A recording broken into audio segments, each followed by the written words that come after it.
touch a little bit on that book piece. So you saw what an amazing branding opportunity that was. How has that grown your brand, having multiple books? You meet someone, you hand them your business card, maybe a nice business card and colorful. Or orange. Or orange, absolutely, like the carrot. You give somebody a book, it's different. This is thought leadership. This is time. People understand it's hard to write a book. You know this. Your second book's on its way out. There are different levels, right? So we started to write and we'd have success and it would build on success. Then you hit bestseller lists. Then you get an international, language translation. Our books are in 30 languages. Wow. And so it keeps adding to that brand that you're a serious person on this subject. Mm-hmm. And we can take your advice and have faith that it's good advice. This episode is brought to you by the Travel Counsellors, the only franchise travel company in the UAE. If you're inspired to start a business like many of the guests we have on the podcast, love to travel, and the thought of planning dream bucket list holidays lights you up, then this could be the opportunity for you. This flexible business allows you to work from home, bonus, whilst travel counsellors provide the training, back office support, licensing, and access to industry-leading booking platform. If you're passionate about travel and have an entrepreneurial spirit and interested in joining a company that put care at the heart of everything that they do, then click the links in the show notes below.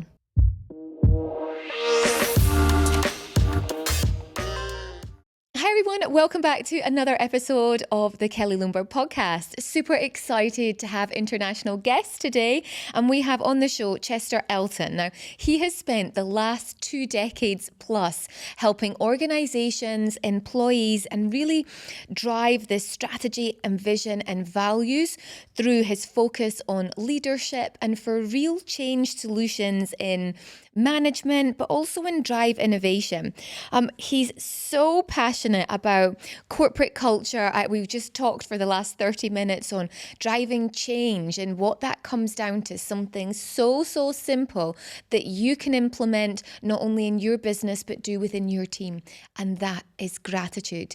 He's co-authored over 15 books, which I'm so excited to dive in and read. You're going to love this episode. What a beautiful, so great energy, incredibly kind. Let's get into it. Welcome to the show. It's great to have you here. I'm delighted to be here. Thank you for the invitation. No, and I'd like to say that you flew in. I did. Like my last guest, especially for this. But I've been so fortunate just to have 2 amazing guests who've flown in, and you're here doing other things, and I've been able to steal you for 30 minutes to ask some questions. Thank you so much for your time today. Oh, delighted to be here. So can you give our audience that's watching and listening a little bit as to who you are and what you do and who you help? Because I know you help a lot of people. Well, thank you for the question. Yes, I'm a proud Canadian, as you're a proud Scotsman, and lived in the States for a long time now. I have a lovely wife, Heidi. We've been married 40 years now. Love it. Yeah. Any tips on that front? I'm getting married. I'm getting married in 9 weeks. Some tips. That's probably for after the podcast, but I do. I have lots of advice for you. Yeah, we have 4 lovely children, 3.5 grandchildren. We have our 4th arriving soon. So that's the personal side. In business, we were talking before, I have a wonderful partner. His name is Adrian Gostick. And for the last 25 years, we've been studying corporate culture, leadership, teams, and so on. And what makes a difference? I think we've all had those jobs, Kelly, where you wake up in the morning and the last thing you want to do is actually go to work. For a lot of reasons, whether the work isn't engaging, the manager's not great, the leadership, all those things. And we've all had one of those jobs. And so Adrian and I really took a step back and said, it doesn't need to be that way. You should actually be excited to go to work. It's not that I have to go to work, it's I get to go to work. And so what are the elements of those really extraordinary cultures? We call them all-in cultures, where people believe what they do matters and they make a difference. And when they make a difference, it's noticed and celebrated. And this is where it got really good. The common thread in all those great cultures and leaders and teams always came down to one factor, and it was gratitude. Isn't that lovely? Yeah. Yeah. That, my voice is heard, my work is appreciated, my boss doesn't take credit for my work. I actually feel like I'm making a difference. And so we developed our mascot, as we've got on the table here, Garrett the carrot. Yeah, I brought that carrot all the way from New York City for you. I love it. Thank Kelly. you. Yeah. And it's just a simple reminder that, there's people doing great things for you every day. And it doesn't have to be a grand gesture. It doesn't have to be a Rolex watch or a trip to Hawaii. It can be that simple thank you, a little card, a little note. And you build up those little things, that little momentum, and it leads you to extraordinary success. Why do you think that some people don't even think about that? Like you said, it's the small things. It doesn't necessarily have to cost a lot. So why don't people do that? I think that the crush of business, we've got so much we've got to get done every day. We're checking the boxes. We're doing more with less, all the things you hear. Yeah. And we forget about it. Now, it's interesting. If you have good relationships in your personal life, often we forget to take those same skills into the workplace. For example, I know you're going to get married soon. Yeah. Okay. What's your fiance's name? Graham. So, see, when I talk to executives, they'll say, well, I like to do it, but we've got an annual banquet. We'll catch up on that. I said, once every 365 days is probably not enough. And I said, we know this in our personal lives. For example, how often do you do or say something to Graham that says, I love you? Probably every day. Probably. And I would guess that on some days more than once a day. Yeah. So you probably say ballpark 500 times a year. Yeah. Might be, is that too much, do you think? I don't think it's ever too much, is it? Exactly. I mean, when you say I love you and he says I love you back, how does it make you feel? Oh, good. Happy. Can you hear it too much? Yeah. No, never. You can't, because you're kind of high maintenance, aren't you? No, I'm kidding. But my point is we know in personal relationships, they need to be nurtured. Yeah. And it's not a grand thing. He's not bringing you a dozen roses every day. Yeah. It's the simple Definitely not. Here's the point. Is in the workplace, if we would remember that and just do those little touches, maybe it's a little note, maybe it's a little text, maybe it's hey, let's go to lunch and talk about things. Yeah. Those things build great and long-lasting relationships. If I feel like I'm valued, I'm not going to let you down. And I'm going to give you my best. So isn't it interesting? Like you said, we understand it in our personal lives. We get caught up in the crush of business and we just forget. So we teach leaders, it's a discipline like anything else. You've got to decide that you're going to do it, that you're going to go to lunch with your people, that you're going to create those opportunities where you can call people out. And when they do that, extraordinary things happen. How did you get into this? So were you in the corporate world before that? And did you see something that this wasn't happening? Or what was your journey to that point? I get this question a lot, as you might guess, and it was quite selfish, actually. Yeah. So I grew up in sales. I love sales, solving people's problems. And I was working for a recognition company. We would sell recognition schemes to, honor them for years of service or sales or whatever. And I had a territory, northern New Jersey. They have lots of pharmaceutical companies and whatnot there. And I remember doing a project with a consulting firm. And they wanted to learn more about them. And they said, well, all you've got to do is read this book written by our senior vice president of international. The employee equation. It was a title like that. And he overnighted it to me. I thought, this is brilliant. You're into branding and marketing. This book, and it was lovely wrapped. It had a bookmark. It was signed. And I thought, this is genius. So I called our CEO at the time. We had a very good relationship. His name's Kent Murdoch. And I said, Kent, look at this. This is brilliant. They're the thought leaders in employee engagement. If we were the thought leaders in employee recognition, my life would be so much easier. People would call me. I wouldn't have to cold call them. And he said, ooh, I like the idea. And I said, and thought leaders publish. No one's written a definitive book on employee recognition. He goes, I love that idea. Write the book. And I went, I don't think that's what I said. I think I said, you should write the book and then I would benefit. And this was the moment that changed everything. He said, you know what, Chester? You're a smart guy. Figure it out.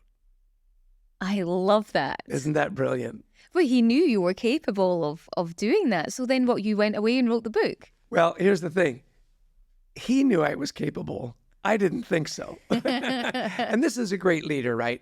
Someone that sees the potential in you that you may not see in yourself. Yeah. So for about a year, I played with ideas and whatnot, and he called back. Think about that. He called back about a year later and said, I've been thinking about that book, and I hired a brilliant writer. His name's Adrian Gostick. Introduce yourself. You've got the ideas. He knows how to write. Write the book. Oh, wow. Yeah. And so we did. We wrote, our first book was called Managing with Carrots. And it was brilliant. And we wrote it, we dropped it on his desk, and I'll never forget, he said, I love being the CEO. You just say stuff and things happen, right? And we sold a fair number, and that led to the library. We've written 15 books now. And all of them together. Yes, it's like Lennon and McCartney. I love it. And then so that then developed a sort of a working relationship, but also a personal friendship throughout the last, what was it, 20 years? 25. 25 years. Yeah, Adrian is my best friend, and he's my brother. We watched our kids grow up together.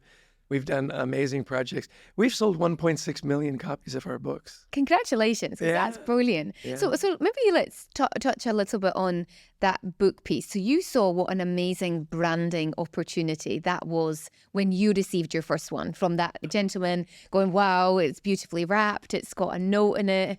And you saw this idea, and of course it took maybe 12 months, 18 months, 2 years until you actually did it. How has that grown your brand, or both your brand, having multiple books? Well, Kelly, as you know, I mean, you meet someone, you hand them your business card, and it may be a nice business card and colorful. Or orange. Or orange, absolutely, like the carrot. You give somebody a book, it's different. This is thought leadership. This is time. People understand it's hard to write a book. You know this. Your second book's on its way out, right? And so it's really interesting. There's an impression there. Now, there are different levels, right? So we started to write, and we'd have success, and it would build on success. Then you hit bestseller lists. Then you get an international, language translation. Our books are in 30 languages. Wow. And so it keeps adding to that brand that you're a serious person on this subject, and we can take your advice and have faith that it's good advice. Now, it also opens the doors to other things, and you'll love this part. So we wrote this book. We were quite pleased with it. It was not a great big book. It was clever when it was nice. And people would say, hey, I read your book. Of course, you speak on your book, don't you? And we went, sure. And you hadn't done that? No, we'd never done that. Our clientele is mostly human resource executives and so on. So we'd go to the Society for Human Resource Management conferences, and we'd look at the different speakers and say, oh, that's good, oh, that's good. And so a friend of mine said, if you steal one idea, it's plagiarism. But if you steal a bunch of good ideas, that's just good, solid research. So we put together some presentations, and we liked the interaction, and we liked the way to get people to participate is you'd give them an incentive, which was right in our sweet spot, right? So we developed our Garrett the Carrot. And I was always amazed that these champions of industry, captains of industry, would fall all over themselves to win this little carrot. They're all so competitive. And so that led to speaking. And so we've spoken all over the world, 45 different countries. Well, then people would say, read the book, heard the speech. You train on this, don't you? And we went, sure. So we had friends at Franklin Covey, and Stephen Covey and his group, and they helped us develop some training and so on. And that led to training, which was now we're really filling out the portfolio, yeah. And then it was really interesting. People said, I think we have some executives that could really benefit from a deeper dive on this. Do you do executive coaching? And I said, we don't. I don't know what that means. We don't have a methodology. We developed these, schematics and from the research and so on. And that's when I met Marshall Goldsmith. And Marshall said, Chester, you should absolutely be coaching. And so he took me through his stakeholder-centered coaching. And now we coach executives from all over the world. So, and where did it all start? The book. I love that. That's a really nice sort of analogy, but real life story that people can go, okay, I need to start thinking about the book and the book ideas. So do you have other books in the pipeline? Like 15 books is a lot. Is there still more ideas that come, or? It's such a good question because, Adrian and I, when we worked for this bigger company, it was a recognition company. So everything that we wrote had to be tied back to very specifically, how would we build the business? Well, after we wrote 7 books on that subject, it started to get a little... Where's the blurred? Well, it was a little difficult. Like, what else can we write on, So we actually left the company. There was a transition in leadership and so on, and it was time to go out on our own. That's when we ventured into culture. And culture is a much bigger palette to paint on. And it was interesting that opened a lot of doors into a deeper dive into leadership and teams and personal interaction. So we explored that quite deeply, and we wrote about top teams and leaders and so on. We came back. Our best-selling book, the one that we're most known for, is The Carrot Principle. And that was a brilliant bestseller for us. And we thought, we wrote that while we were really promoting the company. Let's revisit that and how have things changed, because it was 15 years ago we wrote that book. And that's when we really got into gratitude. That was a more of an emotional connection. Recognition is often interpreted as the event, the thing, the plaque, the trophy, whatever. Gratitude is much more of an emotional connection. And we explored that. And of our 15 books, if you were to ask me and Adrian, what's your favorite book? We'd say Leading with Gratitude is our favorite book. If you asked us what's our most important book, it was the book that came after that. And it's called Anxiety at Work. And the reason we wrote that book is because Adrian's son, Anthony, approached us. And he's a classic millennial. He's brilliant. He grew up in a digital age. He's got all these degrees in biochemistry. And actually, I can't even pronounce most of the classes that he took. Right? And he said, do you guys ever talk about mental health and resilience? And Adrian's, Gen X, and I'm at the tail end of the baby boomers. And we went, no. We don't talk about that. Our generation is rub some dirt on it, get back in the game, turn that frown upside down. I found a great quote. We'd say, just relax, just calm down. There's a brilliant quote that said, never in the history of calming down has anyone ever calmed down by being told to calm down. It winds you up even more. Exactly. So true. So we took a deep dive, and this was during the pandemic. And our publisher was very excited about the topic. So we looked at 8 strategies on how to deal with anxiety in the workplace. How do you identify it? What are some of the biggest causes? And lovely enough, the 8th strategy on dealing with anxiety is a gratitude ritual. Yeah, you can't be in a state of gratitude and a state of anxiety at the same time. What are your gratitude rituals? Yeah. And then bringing back through to it. And you've also got now a gratitude journal. We do. It's called the Gratitude Habit. Gratitude Habit.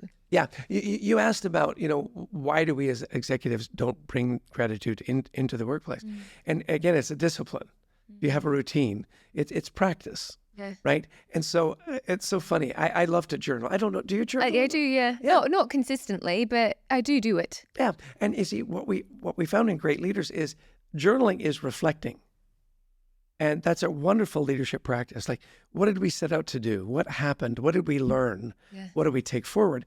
And that's journaling, right? You want an insight into Winston Churchill, you read his journals. Gandhi, his journals, and so on. And so I'd been buying and using these gratitude journals off of Amazon. When all of a sudden I had this epiphany, and I said to Adrian, we're the gurus of gratitude. We're the apostles of appreciation. How is it that we don't have our own journal? And so we did a lot of research as to what were the best journals, what were the best practices, what was the frequency, and so on. And it's a 90-day journal, so it's not onerous. Yeah. And you don't have to do it every day. 3 to 4 times a week is plenty. Yeah. And, how do you start the day? How do you end the day? My wife and I have a lovely practice. At the end of every day, we say, what are your 3? This would be good for you and Graham. Yeah. What are 3 things you're grateful for? And of course, often it's more than 3. Yeah. And it's the way you start your day in a state of gratitude and end your day. And studies have shown that people that have a gratitude practice sleep better, develop better relationships, lead better. And so, thank you for asking, because I love that book. We didn't write it to be a bestseller. We wrote it as a gift. Yeah, nice. To people that we executive coach and so on. What have been some of the results that you've seen when companies or you can change the company culture? Like what happens? What have they come back and said to you 3 months down the line, 6 months down the line? That is a great question. And I think it comes down to basically 3 things. One is the leader becomes more human and accessible to their people. Yep. If you'd have asked me 5, even 6 years ago, what are the attributes of great leaders? You'd say a great communicator, someone who inspires people, paints the way forward. Yeah. Now, particularly because of the pandemic, it's one attribute and one attribute only, and it's empathy. Do I have a personal connection to people? Well, nothing builds personal connections better than simple acts of gratitude. So relationships become, the old leader was command and control. And then there was sort of this collaboration, more teamwork, and then a lot of diversity came in. But right now, it really is about empathy and do we relate to each other? Because right now, people have options, and that's the second biggest benefit. People stay with you longer. The grass isn't greener on the other side. They know that they've got something good here, right?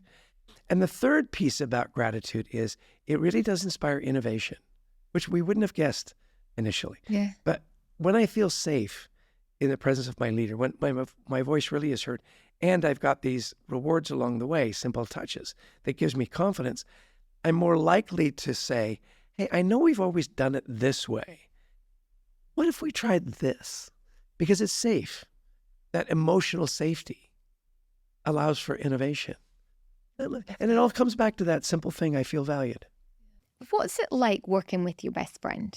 So I feel that there's maybe people watching and listening going, you know what, the entrepreneurial journey is quite lonely. And when you've got someone else together doing it, it makes it so much more fun. So you co-write books. Do you both do the speaking? Do you both have separate tasks within the brand and the business? Like, how does it work? Shed a little light on that. Yeah. Well, I love the old African, proverb that says, if you want to go fast, go alone. Yeah. If you want to go far, go together. Ooh, I like that. It's lovely, isn't it? Yeah. So, yeah, it's really interesting. I think one of the things that's kept our relationship so vibrant is Adrian lives in Park City, Utah, and I live just outside New York City. So there's about 2,500 miles between us. Okay. So we're not... and on each other's pockets. We're not in each other's business, yeah. And yes, we do divide and conquer. It's so funny. I go back to high school reunions, and they'll say, you're a New York Times bestselling author. And I said, yeah. I was in your English class. How did that happen? And I'd say, well, Adrian's the writer, and he's a brilliant writer. And as we've written more and more together, in fact, we've ghostwritten a couple of books for other business people, which was really an interesting variation on the theme. We don't do it often. Yeah. And so he's very much the writer. We ideate together. We bounce things off together. And then when it comes to express that in the writing, that's where Adrian comes in and puts it together. And then we do the back and forth. We've got a lovely newsletter on LinkedIn. You and I were talking about it. I write it up, and it's, as my old rugby coach would say, it was a dog's breakfast. And then Adrian makes it a gourmet meal. I love that. And we publish. So the ideation, we go back and forth. When it comes to actually putting pen to paper, it's Adrian. And it's wonderful. We do both speak. Mm-hmm. We're very different personalities, which I think helps a lot. Yeah. Adrian is a little more professorial, although has a lot of fun. He's got that. He was born in England, so he's got that clever English humor. He and I both actually grew up in Canada. He moved to Canada when he was young. So we have that ice hockey thing together. Yeah. And so we really do divide and conquer.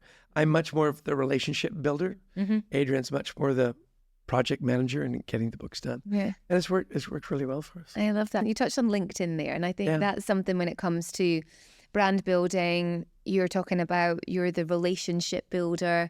How has LinkedIn played a part in that journey for you? Yeah, we got very lucky early on.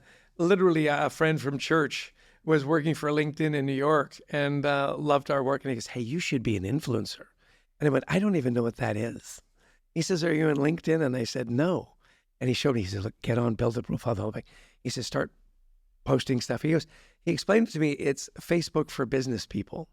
So it's a little more serious, introduced me to the different people. And we got on as early on as an influencer. Now he said, look, it's a serious commitment.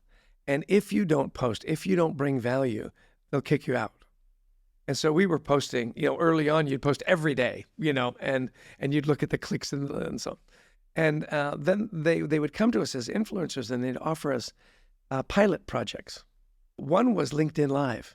And during the pandemic, everybody was home. We did a LinkedIn Live show 3 times a week, which was insane. Yeah. And then, of course, as things let up, you just couldn't do that. And it went to once a week and then once a month. And then we phased it out.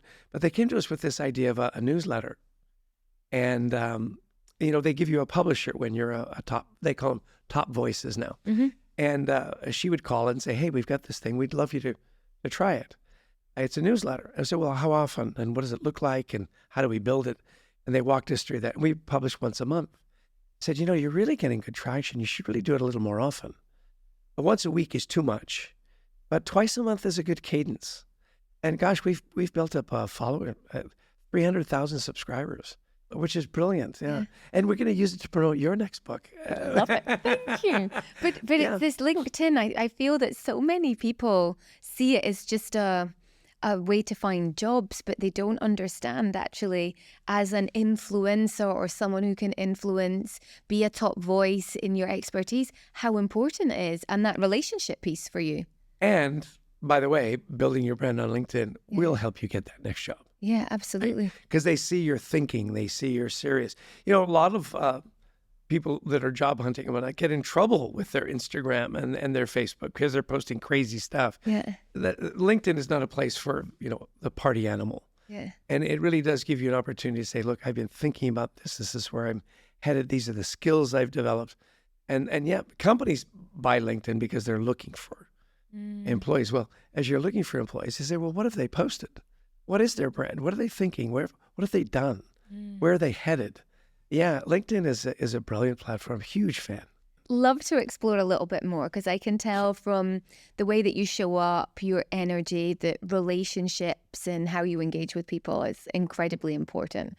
And I think it's a dying trait somehow that people forget how to engage in person because so much of it has gone digitally. What's your thoughts on that, and how can people bring back that real life engagement? That's such an interesting question because we do, I think particularly because of the pandemic, we lean on virtual, Zoom and Teams and whatever your platform is. And we're losing that personal connection. I think that's very dangerous. I think as humans, we are social animals. We like to be connected. And there's nothing better than to share the same airspace, right? That's why conferences are coming roaring back. People have this need to get back together. And it is an art. It is a skill. Yeah. My father was brilliant at developing relationships. And the way he did it, the way he taught me and my 4 older brothers, you can imagine 5 boys in a house, is to be curious about people and ask lots of questions. I mean, you're a podcaster, you ask brilliant questions. That's how you get to know people. And to focus less on yourself and more on them. My father was so interesting. He said, everybody has a story, and everybody's story is important to them. Know their story. The longer I've lived, the more I appreciate that. I'll tell you a quick story about the International Space Station that we did. We met this brilliant astronaut. His name's Chris Hadfield, and he was the commander of the International Space Station. And he was Canadian, 2 American astronauts and 3 cosmonauts. And when they went up for their 3-month time, they were the most productive ever. And so being NASA, they did a debrief. And they said, so what was different about your team as opposed to the others? And he said, well, we obeyed all the rules, which is important in space. You break a rule, you die. Absolutely. A little bit of pressure there. He said, we took time to learn each other's stories. Isn't that interesting? We knew favorite food. We knew your hobbies. We knew their families. We knew where they came from, how they got here, what they wanted to accomplish while they were here, and where they wanted to go. Now think about that as a leader.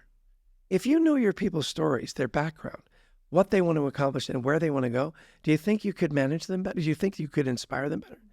And then here's the part that, everything comes back to gratitude, right?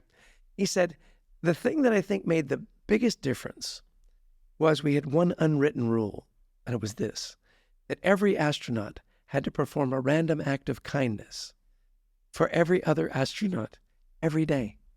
Now, that's hard to do. Well, and this is his point. He said it was never anything big.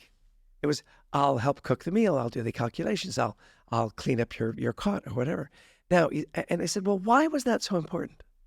He said, because of the message it sent, that you're on my team. I'm cheering for you. I care about you.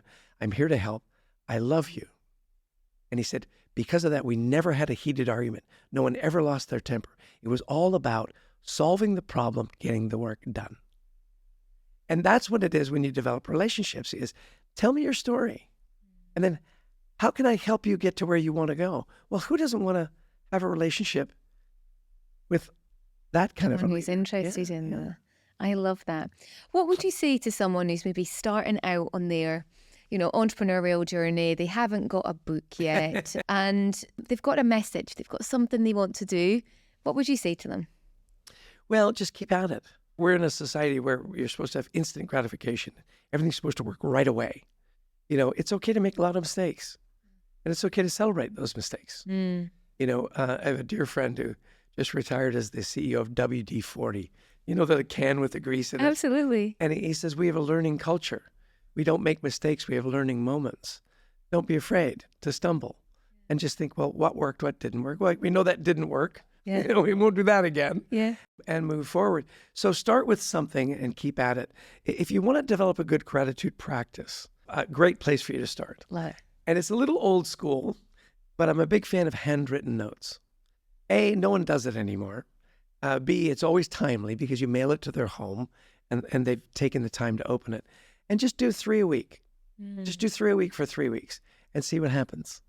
I've got another leader that has a wonderful discipline. He puts 10 coins in his left pocket every day. Yeah. And he decides to have 10 positive interactions with people every day. And he moves a coin from his left pocket to his right pocket.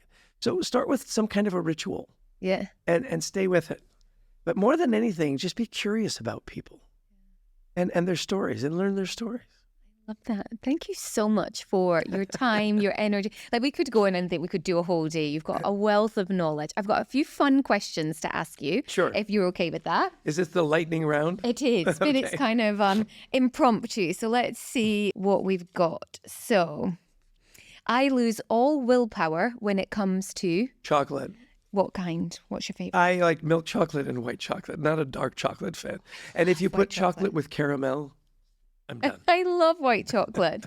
Okay, this could be interesting.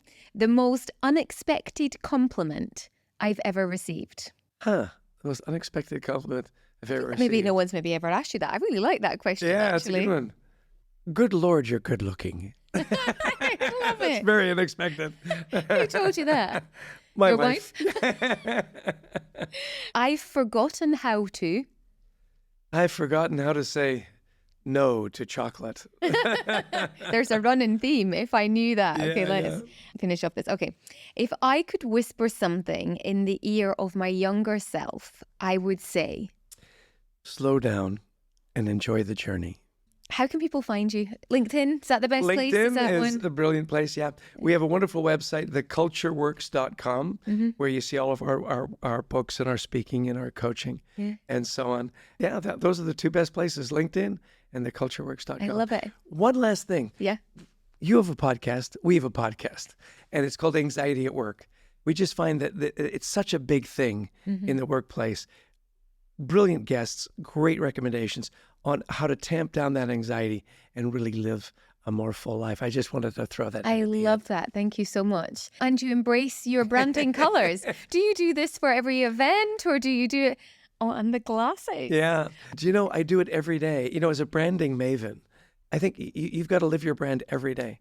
My wife laughs. I only have orange socks. Really? Yeah. And so orange is my color and it's a happy color and people know me for it. I'll be on a plane and people say, okay, what's with the orange? But it's a happy color. It's an engaging color. If you want to build a brand, you have to live it every day. Of that, I'm certain. I love that. That's a great parting quote.